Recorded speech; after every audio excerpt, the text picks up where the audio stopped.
శ్రీ శారదామాత వచనామృతంలో మనలో ఒకరిగా అనే టాపిక్ చెప్తున్నానండి. ఉద్బోధన్ జనవరి 1911.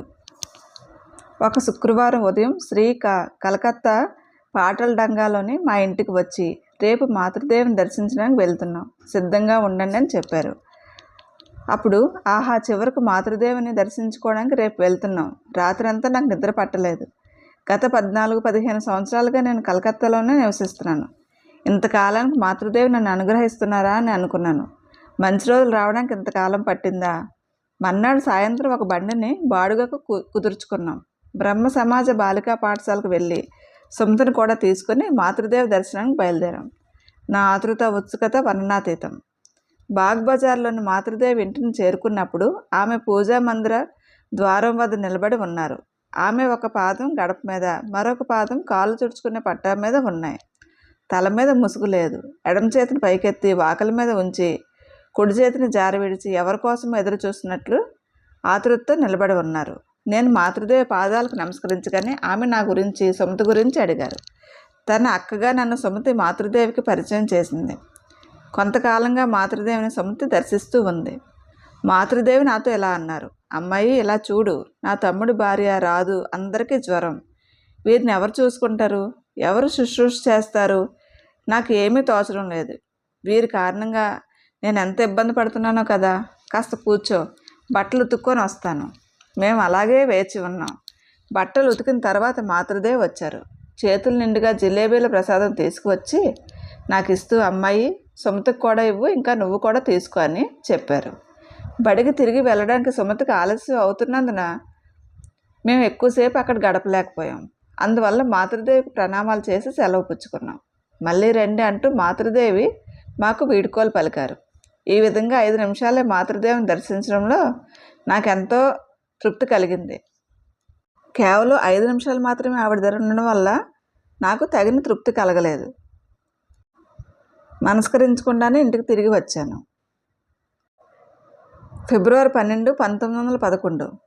ఈరోజు నేను ఉద్బోధన్ కార్యాలయానికి వెళ్ళినప్పుడు మాతృదేవి బలరాం బోసు ఇంటికి వెళ్ళినట్లు తెలిసింది. కొంతసేపు వేచి ఉన్నాను.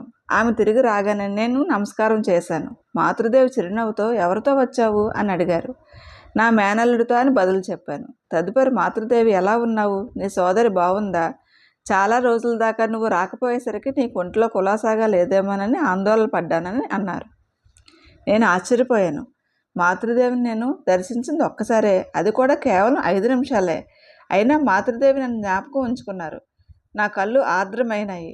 మాతృదేవి ఎంతో వాత్సల్యపూరితంగా, నువ్వు ఇక్కడికి వేచి ఉన్నావు, అందుకే అక్కడ బలరాం బోస్ ఇంట్లో ఉండలేకపోయానని అన్నారు. మళ్ళీ ఆశ్చర్యపోవడం నా వంతు అయింది. మాతృదేవి మేనల్లుడైన తమ్ముని కుమారుడు క్షుదిక్ను సుమతి 2 ఉన్ని టోపీలను నా చేత పంపించింది. క్షుదికకు సుమతి 2 ఉన్ని టోపీలను నా చేత పంపించింది. వాటిని మాతృదేవికి అందించాను. ఆ చిరుకానుకకు ఆమె ఎంతో ఆనందాన్ని వెలిబుచ్చారు. ఆమె పరుపు మీద కూర్చుని, రా, ఇక్కడికి వచ్చి నా వద్ద కూర్చో అని ప్రేమగా చెప్పారు. నేను ఆమె ప్రక్కన కూర్చున్నాను. ఉట్టిపడే ప్రేమతో మాతృదేవి నాతో, అమ్మాయి, నిన్ను ఇంతకు మునుపు ఎన్నోసార్లు చూసినట్లు, ఎంతో కాలం నుండి నీతో నాకు పరిచయం ఉన్నట్లు అనిపిస్తుంది అని అన్నారు. అందుకు బదులుగా, ఏమోనమ్మా, నాకు అదేమీ తెలియదు అని చెప్పాను. నేను ఒక రోజు మాత్రమే, అది 5 నిమిషాలే ఇక్కడ ఉన్నాను అని అన్నాను. దానికి మాతృదేవి చిరునవ్వు నవ్వారు. ఒకరి తర్వాత ఒకరు భక్తులు రాసాగారు. వారంతా కరుణారసభరితమై, సుందర మందహాస విలసితమై ఒప్పారే మాతృదేవి ముఖారవిందాన్ని రెప్పవాల్చకుండా అమిత ప్రేమతో చూస్తూ ఆనందించసాగారు. ఇటువంటి అద్భుత దృశ్యాన్ని నేను ఎప్పుడూ చూడలేదు. ఆ పరమానంద సాగరంలో నా మనస్సు ఓలలాడుతుండగా నేను ఇంటికి తిరిగి వెళ్ళడానికి బండి సిద్ధంగా ఉందని కబురు వచ్చింది.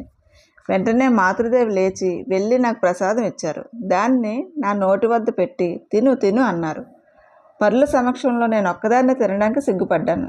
ఎందుకు సంశయిస్తావు, తీసుకో అంటూ మాతృదేవి మళ్ళీ అన్నారు. ప్రసాదాన్ని నా చేతుల్లోకి తీసుకున్నాను. ఆమెకు నమస్కరించి వెళ్ళొస్తానమ్మా అని చెప్పి సెలవు పుచ్చుకున్నాను. అమ్మాయి, మళ్ళీ రా, మెట్లు దిగి వెళ్ళగలవా?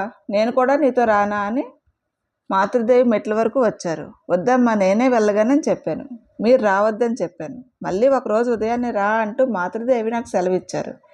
నేను సంతుష్టాంతరంగంతో తిరిగి వచ్చాను. ఎంత ఆశ్చర్యకరమైన ప్రేమ అనుకొని విస్తుపోయాను. మే 14, 1911. ఈ టాపిక్ రేపు చెప్తానండి.